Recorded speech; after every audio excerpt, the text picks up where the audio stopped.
وآل محمد.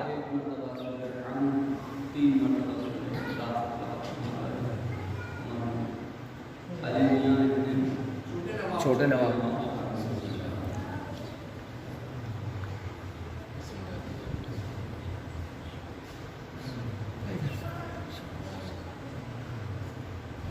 بولو.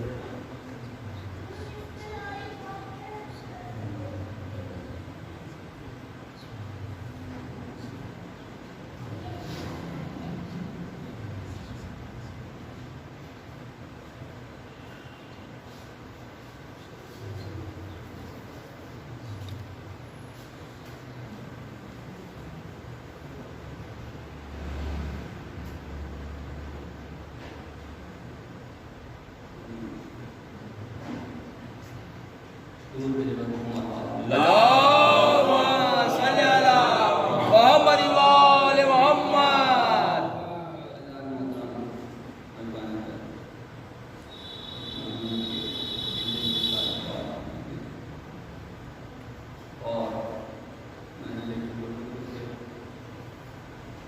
ہر دل عزیز تھے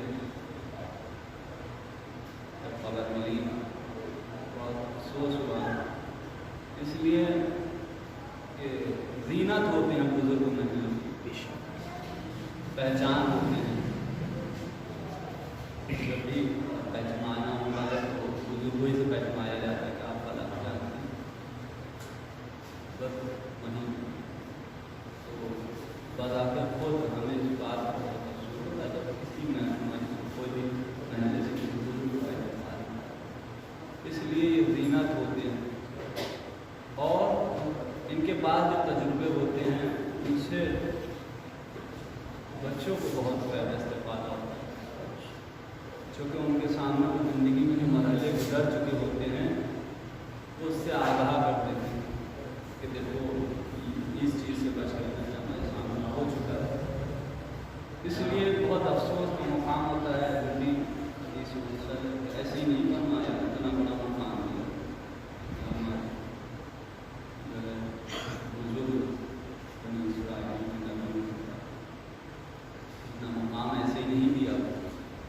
بلکہ آپ دیکھیں کہ ایک ایک ان کی جو ہوتی ہے بات ہمارے قابل، اس لیے کہ یہ تمام چیزیں تمام مراحل سے گزر چکی ہوتی ہیں. اور جب کوئی ایسا شخص جائے جو رب العزیز میں نے آج تک نہیں دیکھا، ہر ایک سے بہت اچھے سے ملنا، ہر ایک سے اچھے سے اخلاق سے پیش آنا، اور یہی چیزیں ہوتی ہیں جو انسان کو باقی رکھتی ہیں. اخلاق ایسی چیز ہے کہ جو انسان کے اندر اگر موجود نہیں ہے تو اس سے بدصورت کوئی نہیں ہے، اور اخلاص اگر کسی کالے کے اندر بھی موجود ہے، یعنی حبشی، کیونکہ کالے سے مراد جوش کے غلام دی جاتے ہیں پہلے زمانے میں، انہیں کو بہت لوگ، لیکن اگر انہیں بھی کہیں پایا، ان میں اخلاق پایا تو ان سے خوبصورت نہیں ہے، کیونکہ اخلاق ایسی چیز ہے جو انسان کو باقی. اب اللہ نے محترم، میں نے آپ کے سامنے دکھایا کلمہ کی تلاوت کی، بڑے بھی ارشاد رب العزت ہو رہا کل نفس ہر نفس کو موت کا ذائقہ چکھنا ہے. یہ حقیقت ہے، اور اس کو مانتے بھی سب کو یہ نہیں کہتا ہے کہ ہمیں موت نہیں آنا ہے. موت سب کو آنا ہے، بس یہ ہے کہ وقت معین نہیں ہے. اچھا یہ بھی ہے کہ جس چیز کے بارے میں معلوم نہیں ہے اس چیز کے سلسلے میں انسان بے فکر ہے. مطلب یہ وقت معین نہیں ہے، اسے معلوم نہیں ہے کہ ہم کب ہیں. جیسا کہ معلوم چلا کہ بہت ہی اچھی حالت میں آپ لوگوں سے جو ہے بات کر رہے ہیں، لوگوں سے ملے ہیں، اس کے بعد انتقال ہو جانا. تو آپ سوچیں ایسے مراحل جب ہمارے سامنے آتے ہیں، ایسے جو ہے واقعات ہمارے سامنے آتے ہیں، اس کے بعد بھی اگر ہم نہ سوچیں، اس کے بعد بھی اگر ہم غور و فکر نہ کریں، اور اب یہ سوچیں کہ میری عمر ہی کیا ہے، ایک درود بھیجے پر محمد اکثر ہم جیسے لوگ کہ ابھی ہماری عمر کیا ہے، ہماری عمر کیا ہے، ہمارا ابھی وقت ہے۔ دیکھیے وہ تو اللہ کے ہاتھ میں ہے کس کو کب بلانا ہے۔ ہاں، آپ کا کیا فریضہ ہے؟ آپ کے اوپر جو فرائض انجام دیے گئے ہیں دنیا میں آنے کے بعد آپ اسے انجام دیتے رہیں، اس میں کوتاہی نہ کریں۔ اس لیے کہ جب ایگزام کی ڈیٹ نکلی نہیں ہوتی ہے تو انسان کو خبردار رہنا چاہیے کہ نہ جانے کب نکل جائے اور کب کہہ دیا جائے امتحان ہے اور بیٹھ جانا پڑے۔ آپ سوچئے جب امتحان کا معلوم نہیں ہوتا تو انسان ہر وقت تیار رہتا ہے کہ معلوم چل جائے کہ بس قریبی ہے امتحان، معلوم چل جائے کہ بس چند ہی دن میں امتحان ہے، کبھی بھی ہو سکتا ہے۔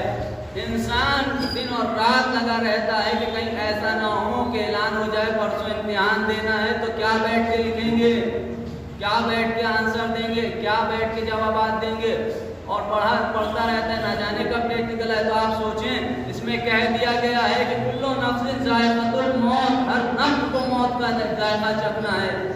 اور یہی نہیں، قرآن کے اندر جگہ جگہ موت سے آگاہ کیا گیا ہے اور بتایا گیا ہے تمہیں بلا لیا جائے گا، لیکن یہ نہیں بتایا کب بلایا جائے گا۔ جوانی میں بلایا جائے گا، بڑھاپے میں بلایا جائے گا، کم سنی میں بلایا جائے گا، بس یہ کہہ دیا گیا بلا دیا جائے گا۔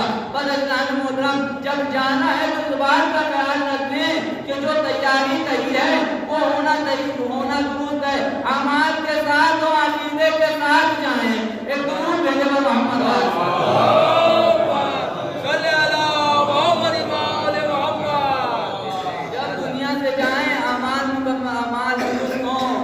مکمل ہو۔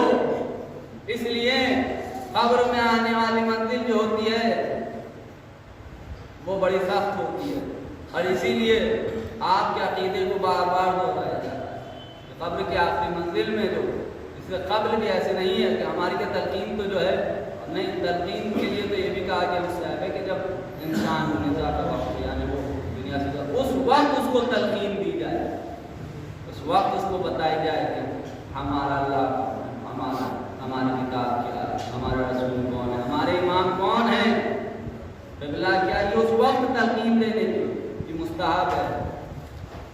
ایک مقام یہ ہے، ایک مقام وہ کہ جب میت کو اٹھایا جا رہا ہے اس وقت تلقین علیہ السلام، اس وقت تلقین دی جائے، عقیدہ درست کروایا جائے۔ اچھا ایک معاملہ یہ بھی ہے، عقیدہ درست ہونا بھی بہت ضروری ہے۔ اس لیے اگر زندگی بھر عقیدہ درست رہا، آخری وقت میں دامن اہل بیت چھوٹ گیا تو سمجھ لیے زندگی بیکار، زندگی بیکار۔ اب آپ سوچیں کہ اگر کوئی شخص زندگی پورے سال پڑھنے کے بعد آخری ایام میں امتحان میں نہ بیٹھ پائے تو کیا ہوگا، نتیجہ کیا ہوگا، کا رزلٹ پھر بھائی آپ کو بھی معلوم ہے، امتحان میں ناکام ہو جائے، نہ بتا پائے تو پھر آپ سوچیں کہ زندگی کا تمام جو دار و مدار ہے وہ ولایہ آل محمد پر ہے، اور جس کے دل میں ولایہ آل محمد ہوگی ایسا ہو ہی نہیں سکتا کہ وہ اعمال میں کوتاہی کرے۔ ولایہ آل محمد اس بات کی پہچان ہے کہ جہاں عقیدہ ہوتا ہے، جہاں عقیدت ہوتی ہے وہاں عمل ہوتا ہے۔ میں یہ نہیں کہہ سکتا کہ کوئی عقیدہ بھی رکھتا ہو، عقیدہ بھی رکھتا ہو اور اعمال میں کوتاہی بھی کرتا ہو۔ اگر کہیں اعمال میں کوتاہی ہے تو عقیدے میں کوتاہی ہے، یہ اعمال میں کمزوری نہیں ہے بلکہ عقیدے کی کمزوری ہے، چونکہ یہ عقیدہ امام پر ہونا کہ وہ تمام علم کے جاننے والے ہیں، تو جو جاننے والا ہوتا ہے وہ آگاہ بھی کرتا ہے، اور بہت سے ایسے بخیل ہوتے ہیں کہ جو آگاہ نہیں کرتے، مگر یہ تو ہمارے ائمہ اس عقیدے کا ہر چیز سے بتا دیا، ہر چیز سے واقف کرا دیا۔ آنے کی منزل ہو یا جانے کی منزل ہو، تو تمام چیزوں سے اگر دنیا میں انسان آ رہا ہے تو آنے والی زحمتیں اس سے بھی آگاہ کیا ہے، دنیا میں آ گیا دنیا میں آنے والی زحمتوں سے بھی آگاہ کر دیا۔ دنیا سے جانے لگا، اس میں جانے والی مصیبتوں سے بھی آگاہ کر دیا، اور خالی آنے والی مصیبتوں سے آگاہ نہیں کیا بلکہ ان کے نجات کا ذریعہ بھی بتا دیا کہ جب آ رہے ہو تو رحمتوں کی نجات کیا ہے، جب دنیا میں ہو تو رحمتوں کی نجات کیا ہے، اور جب جا رہے ہو رحمتوں کی نجات کیا ہے۔ اس لیے عمل کے ساتھ عقیدہ ہونا ضروری ہے، اگر عقیدہ نہیں ہے تو عمل بیکار، اور اگر عمل نہیں ہے تو عقیدہ بیکار۔ ایک درود بھیجو محمد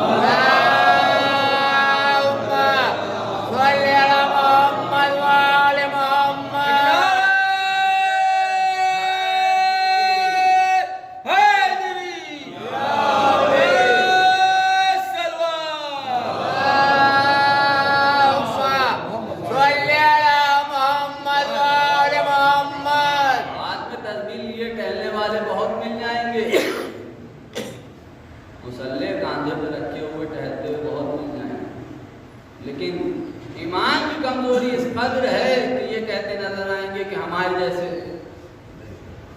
قرآن کہہ رہا ہے کہ جیسے آپس میں کلام کرتے ہو ایسے رسول سے کلام، جس سے آپس میں پکارتے ایک دوسرے کو بلانے کی اجازت نہ دی جائے، اپنے برابر کہنے کی کیسے اجازت دینے کا؟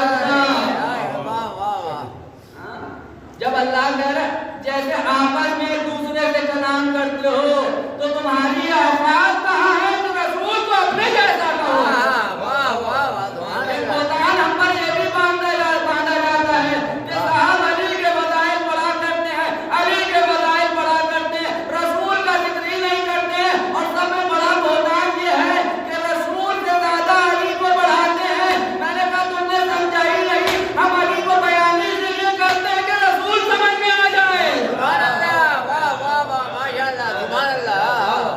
اگر تم رسول کو سمجھنا ہے تو ذرا پانے پر آؤ۔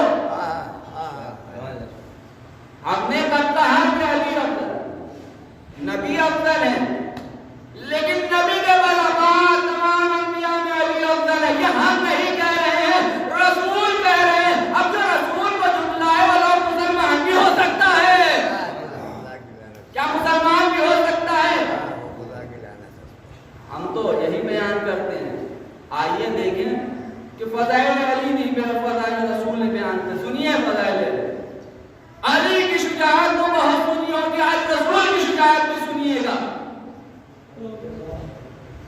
آپ اگر سماعت فرما رہے ہو تو سنیے گا اور بھی بتائیے گا کہ کتنے بڑا ہم یہاں تو پڑھے جاتے، میں طالب علم دوبارہ ان کو دہرا رہا ہوں، بزرگ علماء کو دہرایا کرتے ہیں۔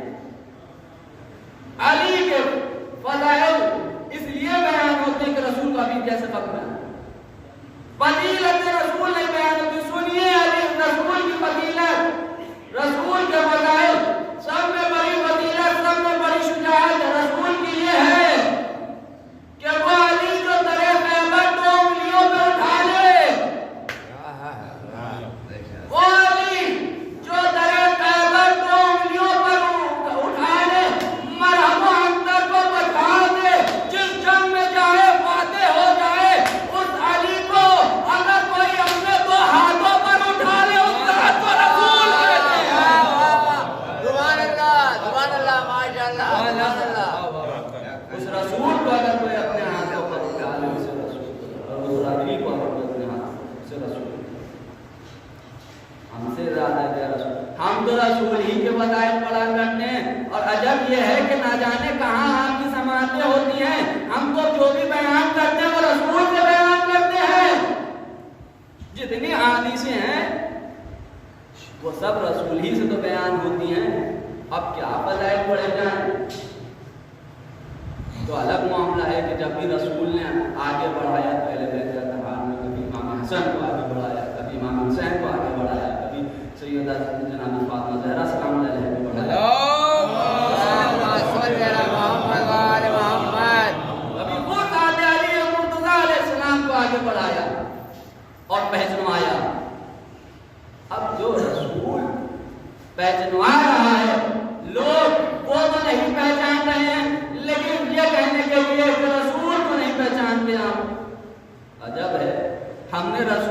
پہچانا، اسی لیے تو ان کو پہچانا کہ رسول نے ان کو پہچانا.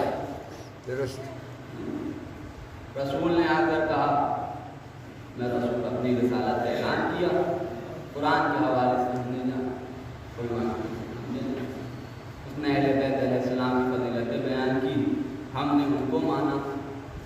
اب اللہ نے محترم یہ تو عجب معاملہ ہے کہ جو رسول بتاتے جائیں وہ مانتے جائیں، اور وہ رسول کے ماننے نہ ہو، ماننے والے نہ ہوں، اور وہ کہ جو رسول بتاتے جائیں لوگ چھوڑتے جائیں، نہ مانیں. کیا کہنا وہ سنت رسول کے حامی ہوں کہ درود بھیجو محمد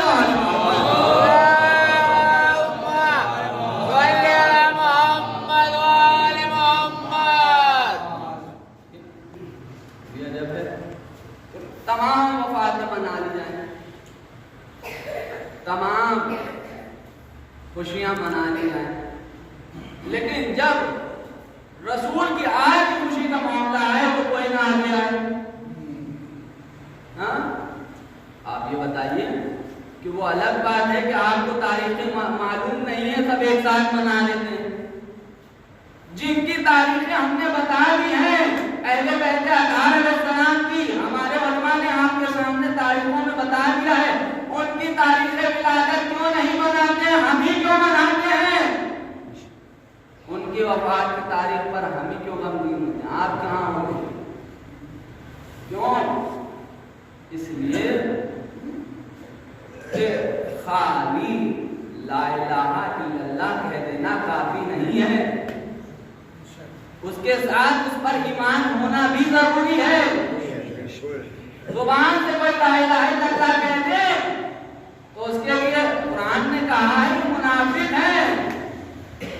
رسول یہ تمہیں دھوکہ دے رہے ہیں لیکن نہیں جانتے، خود دھوکے میں ہیں، خود دھوکے میں ہیں. اب جو دھوکے میں ہو وہ کیا کسی اللہ نے دنیا میں آنے کے بعد انسان کو عمل پر عقیدت مرحوم محبان بیت دل میں محبت بیت رکھتے تھے اور بہت ہی نیک انسان اور بہت ہی محنتی. آپ کے سامنے اول نے کہا کہ بزرگ پہچان ہوتے محلے کی. بہت افسوس ہوتا ہے جب کوئی بزرگ جو ہے ہمارے درمیان سے یہ رحمت ضائع ہو جاتی ہے.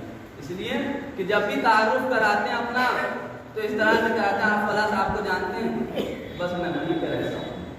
چونکہ وہ ہماری عمر کیا ہماری 25 سال 26 سال، وہ 50 سال 60 سال کے جناب اور وہ زینت بنا ہوا اس کو کام کی، تو اس کے ذریعے اپنی پہچان بتاتے ہیں کہ ہم آتے ہیں.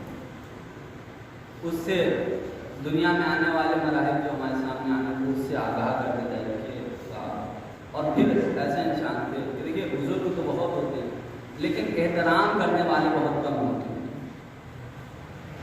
میں طالب علم ہوں، کسی سے نہیں کہہ رہا ہوں کہ میرا احترام کرے، لیکن ہمیشہ بڑے احترام سے لاتے ہیں، بہت احترام سے. حالانکہ میں نے ان سے نہیں کہا تھا میرا احترام کیے، میں طالب علم ہوں، میں نماز پڑھاتا ہوں، میں پڑھتا نہیں، احترام کے سامنے ہی پڑھا ہوں کے سامنے. لیکن احترام اس لیے کیونکہ دل میں عالم محمد کی محبت ہے، وہ جانتے ہیں، اس بات سے واقف ہیں، حکم دیا گیا ہے. اس لیے اچھا یہ بھی معاملہ ہے، کس لیے کہا گیا اپنے بڑوں کا احترام کرو. بچوں سے کہا گیا اپنے بڑوں کا احترام کرو. کس لیے کرو؟ اس لیے کہ وہ تم سے عمل میں زیادہ ہیں، عمل میں زیادہ ہیں. اور یہی نہیں کہا گیا بچوں سے نہیں، پھر سنیے بڑوں سے کہا گیا، بڑوں سے کہا گیا اپنے چھوٹوں کا احترام کرو. کیوں کرو؟ اس لیے وہ تم سے گناہوں میں کم ہے، تم سے گناہوں میں کم ہے. اب اللہ نے محترم ان دونوں چیزوں کو اگر برابر رکھا جائے تو اب بنتا ہے اخلاق. اگر ادھر سے بھی احترام ہو ادھر سے بھی احترام ہو تو اس سے بہترین اخلاق کا میزان کچھ ہو ہی نہیں سکتا. اس سے بہتر اسی لیے اعلان محترم کہ وہ شخص سلام میں گزر ان کو سب سے بڑا وکیل کہا گیا. آپ مولوی صاحب ہو گئے تو کیسے ہاتھ اٹھائیں گے, بزرگ ہو گئے ہیں تو کیسے ہاتھ اٹھائیں گے, کسی عہدے پہ منصب پہ آ گئے ہیں تو کیسے ہاتھ اٹھائیں گے. لیکن یہ نہیں معلوم یہ ہاتھ نہ اٹھانا کتنی رحمتوں کا ہاتھ کو ضائع ہو جاتی جو آپ نہ ہاتھ اٹھا کر کرتے ہیں. اب 70 ثواب رکھے ہیں سلام, 70 ثواب, سلام کے خالی 70 ثواب ہیں, جس میں سے ایک اس کو ملتا ہے جو جواب دیتا ہے, 69 اس کو ہیں کہ جو سلام کرتا ہے. تو آپ یہ نہ سوچے لوگ ہمیں سلام کر رہے ہیں, یہ آپ کی منزلت نہیں ہے, آپ کی اجر فضیلت نہیں ہے, بلکہ یہ ان کے اعمال میں اضافہ ہو رہا ہے کہ وہ آپ کو سلام کر رہے ہیں, ان کے عمل میں اضافہ ہو رہا ہے, آپ پیچھے رہ جا رہے ہیں. یہی وجہ تھی کہ رسول جب گزرتے تھے تو بچوں تک کو سلام کرتے ہوئے گزرتے تھے, بچوں کو سلام کرتے ہوئے گزرتے تھے. اور سلام اسی لیے اس کا سلام جو ہے اس کا جواب واجب رکھا ہے. ہاں ایک مرحلہ آتا ہے کہ سلام نماز کے اندر بھی واجب, اس کے جواب دینا اس میں بھی واجب ہے, لیکن سلام نماز کے اندر کیسے جواب دیا جائے بزرگ بہتر جانتے ہیں. اگر ہم سے کم سے ہمارے بھائی آزاد بیٹھے نہیں جانتے, ان کے لیے یہ الگ خود اپنے لیے کہ میرے جو ہے علم یا زبان کی کا سلام کے اندر نماز کی حالت میں کوئی وقت کو سلام کیا جائے تو جواب میں سلام ہی کرے, علیکم السلام ہی کرے, سلام کہے. اگر علیکم کہے گا تو اس کی نماز باقی, اگر کوئی سلام کر رہا ہے تو آپ اس کے جواب میں سلام کریں. اس لیے نماز کے ذکر میں نماز کے ذکر کرنا. ایک درود ہے جب محمد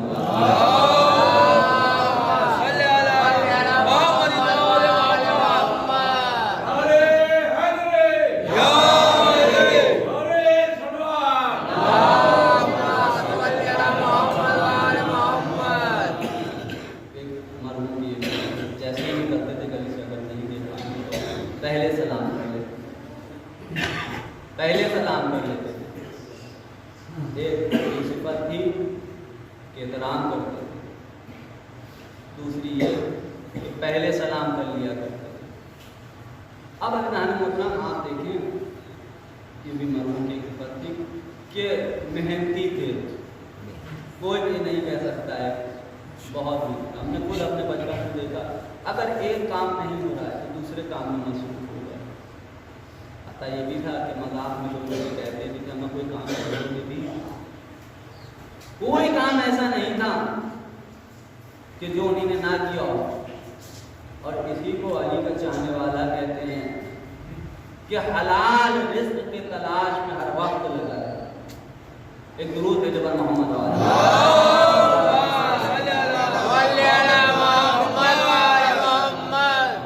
کما لینا کافی نہیں ہے, حلال کمانا, حلال کمانا. اور یہ حلال کمانے کا معاملہ جو ہوتا ہے بڑا عجب ہوتا ہے. اس لیے جب انسان کماتا ہے تو آنکھیں بند کر کے کمانے لگتا ہے, وہ بہت خراب ہو جاتا ہے. اس لیے کہ خالی کمانا اگر اسلام کے اندر ہوتا تو کہا جاتا کوئی سے ذریعے سے بھی کما لو, لیکن کہا نہیں حلال ذریعوں سے ہر چیز کا کاروبار جائز کر دیا جاتا. نہیں, ہر کاروبار جائز نہیں رکھا گیا, حلال چیزوں کو حلال رکھا گیا, حرام سے اس لیے بتایا کہ تم کاروبار جب حرام کا کرو گے تو اس سے حرام کام ہوگا, حرام کام ہوگا. اب عزیزان محترم آپ دیکھیں کہ چھٹے امام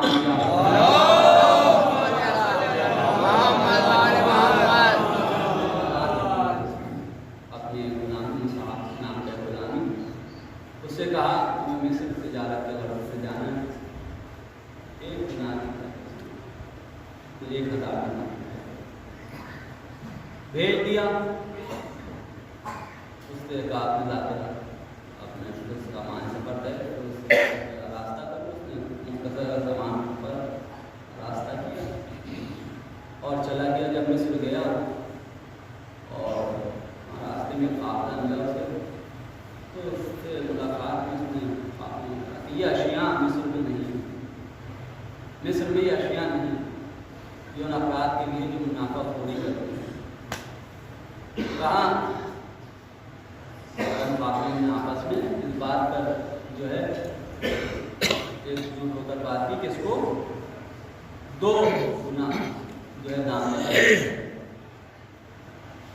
جب یہ معاملہ ہوا تو اس کو بیچ کر امام کی خدمت میں امام نے کہا اتنا زیادہ منافع یہ کیسے؟ اس نے پورا واقعہ بتایا. امام نے یہ کہا یہ میرا حق، یہ میرا حق ہے. اور یہ جو ہے اس وقت امام نے جملہ سے کہا، اس وقت امام نے فرمایا، کہا میدان جنگ میں تلوار چلانے سے زیادہ بہتر ہے حلال روزی کمانا. حلال روزی کمانا. میدان محترم روزی کمانا ہی کافی نہیں ہے، یہ دیکھنا پہلا. یہ بھی بزرگ مرحوم علی میاں صاحب کی صفت تھی کہ آپ محنت کیا کرتے کہ جو ہے کوئی بھی کام ہو آپ ان سے کہہ دیں، یہ نہیں ہوتا تو ہاں کر دیں. تو انسان جانے کے بعد اپنے کام ہی سے پہچانا جاتا ہے، اخلاق سے پہچانا جاتا ہے. محب آزاد پورے 2.25 مہینے محرم میں امام حسین کی اذا میں مصروف رہتے تھے. دنیا سے گزر جانے کے بعد وہی چیزیں انسان کی یاد کی جاتی ہیں. انسان دنیا میں خالی دنیا میں آ جانا، کھانا کمانا اور مر جانا کافی نہیں ہے.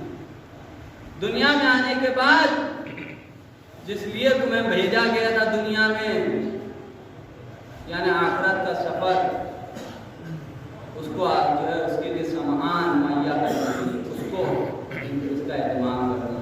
دنیا میں آ جانے کے بعد خالی چلے ہی نہیں جانا ہے، بلکہ آئے تو خالی کے لے کے جانا سب کچھ ہے. آپ دیکھیں، میں مثال پیش کر دوں کہ یہاں سے جب ہمارے ہندوستان سے افراد باہر جاتے ہیں کیسے جاتے ہیں؟ خالی ہاتھ جاتے ہیں، خالی ہاتھ جاتے ہیں. اور جب آتے ہیں تو کما کر آتے ہیں. تو کمانے کے غرض سے جاتے ہیں باہر، جاتے تو خالی ہاتھ ہیں اور جب آتے ہیں تو کما کر آتے ہیں. اب ان میں سے کامیاب کسے کہا جاتا ہے؟ 2 طرح کے لوگ آتے ہیں، ایک کما کر آتے ہیں اور ایک خالی آتے ہیں. جو کما کر آتا ہے اسے کامیاب کہا جاتا ہے، اور جو جیسا جاتا ہے ویسے ہی آ جاتا ہے وہ ناکام ہوتا ہے. یہ دنیا کی مثال آخرت کے لیے ہمارے لیے ہے کہ جو آیا اور گیا، جانے کے بعد کما کر آیا وہ تو کامیاب ہے، اور جو خالی ہاتھ آیا وہ ناکام ہے. ہمیں دنیا میں بھیجا گیا تھا خالی ہاتھ، اور خالی ہاتھ گئے تو ناکام ہے. اور یہاں سے کچھ لے کر گئے، اب کیا لے کے گئے؟ وہ آپ کے دل میں پروردگار عالم نے 2 چیز آپ کی آواز میں رکھ دی، ایک نیکی اور ایک بدی. نیکی لے کے جائیے گا تو وہاں کام آئے گی، بدی لے کے جائیے گا تو دوزخ میں کام آئے گی. اب عزیزان محترم، کسی کے دل میں محبت اہل بیت کو تو ایسا ہو ہی نہیں سکتا کہ وہ اپنے ساتھ بدیوں کا ٹوکرا لے کر جائے. بدیوں کا ٹوکرا نہیں. دنیا میں آنے کے بعد آل محمد کی ولایت ہمارے دل میں ہو، اور اس پہ اگر درست عقیدہ ہوگا تو ایسا ہو ہی نہیں سکتا اس کے اعمال میں کوئی تعلق. چونکہ ہم جس سے دلی محبت کرتے ہیں اس کی ہر بات پر عمل کرتے ہیں. ہم آل محمد سے جب عقیدت رکھیں گے تو ان کی ایسا ہو ہی نہیں سکتا کسی بات سے ہوتا ہے. اخلاق کی بات ہو رہی ہے، اخلاق میں بہترین انسان، اور اخلاق کے لیے ہے بھی یہ اخلاق ایسی چیز ہے جو عمر کو بڑھاتی بھی، اخلاق ایسی چیز ہے جو عمر کو بڑھاتی. قطع رحمی اگر کسی نے کی ہے تو 30 سال عمر 32 سال عمر گھٹ جاتی ہے۔ صلح رحمی ایسی چیز ہے جو 30 سال عمر، معصوم کی حدیث ہے کہ اگر کوئی صلح رحمی کر رہا ہے تو اس کی 30 سال عمر بڑھ جاتی ہے، اور اگر کوئی قطع رحمی کر رہا ہے تو اس کی عمر 32 سال۔ تو ایرانی مسلمان کوشش کریں اور صلح رحمی کے لیے کہا ہے، چاہے ایک گھٹ پانی کے ساتھ، چاہے سلام کے ذریعے کی جائے صلح رحمی۔ تو ایرانی مسلمان آپ اپنی طرف سے پہل کر کے اگر وہ راضی ہو نہ ہو جائے اس کا خدا جانے، آپ اپنی طرف سے صلح رحمی کریں۔ باقی آخرت میں اس کو جانا جائے گا، وہ آپ کے سلسلے میں جو بھی لوگوں سے بیان کرے، لیکن آپ اس کے ساتھ اس میں سلوک کریں۔ پتہ ایک مرحوم کے ساتھ اس ہے، اور میں ان کے بیٹے کو بات سے تسلی دوں گا کہ آپ کے والد کا انتقال ہوا تو لوگ جمع ہو گئے تھے اور سب شریک تھے اور آپ کو تسلی دے رہے تھے، یہاں نہیں موجود تھے تو ان پہنچا، بڑا افسوس ہوا کہ بزرگ ملنے سے لیکن میں کہوں گا کہ آپ نے جب اپنے والد کے انتقال کا اعلان کروایا، یعنی لوگوں کو اطلاع دی، تو لوگ جمع ہو گئے، اللہ اکبر، اور جنازے کے ساتھ ساتھ گئے، تدفین کروائی، اور آپ نے وہاں اعلان کیا مجلس کا، آج لوگ مجلس میں ذرا کربلا کے میدان میں آئے، ہمارا مظلوم امام،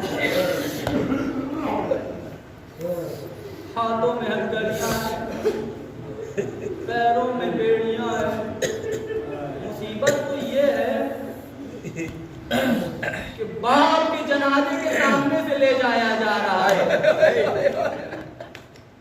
اللہ اکبر۔ جب کہیں کوئی مر جاتا ہے تو اس میت کے وارث اس کی تدفین کے انتظام میں لگ جاتے ہیں، کوئی کے لیے چلا جاتا ہے، کوئی کفن کا بندوبست، اور اگر ایک ہی شخص ہوتا ہے وہ تمام چیزیں وہی کر رہا ہوتا، لیکن اللہ اکبر، کربلا کے میدان میں ادھر امام حسین کی شہادت ہوئی، امام جناب سجاد علیہ السلام کو آ کر ایک مرتبہ جھنجھوڑ کر اٹھایا گیا، خیمے میں آگ لگا دی گئی۔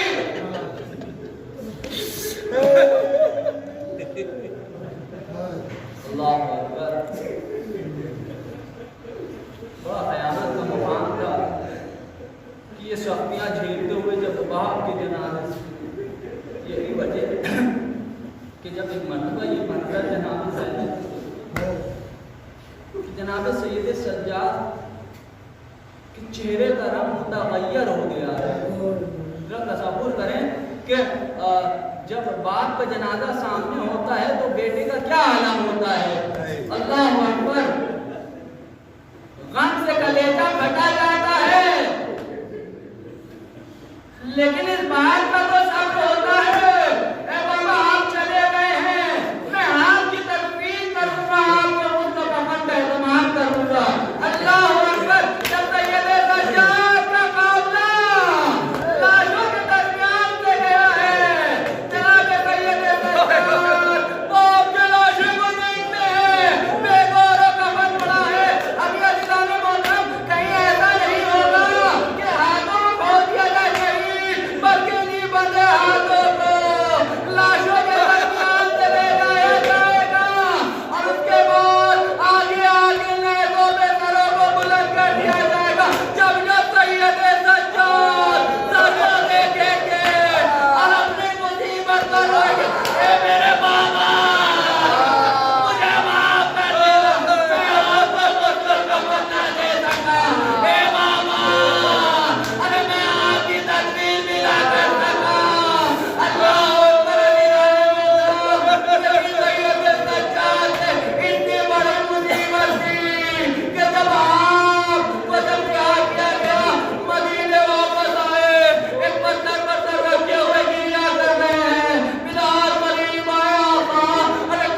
حاضر کی حاجات قبول فرما سب معاف فرما اولاد کو عنایت فرما خدمت کو عنایت فرما پریشان حالت پر محفوظ فرما محفوظ کے فرما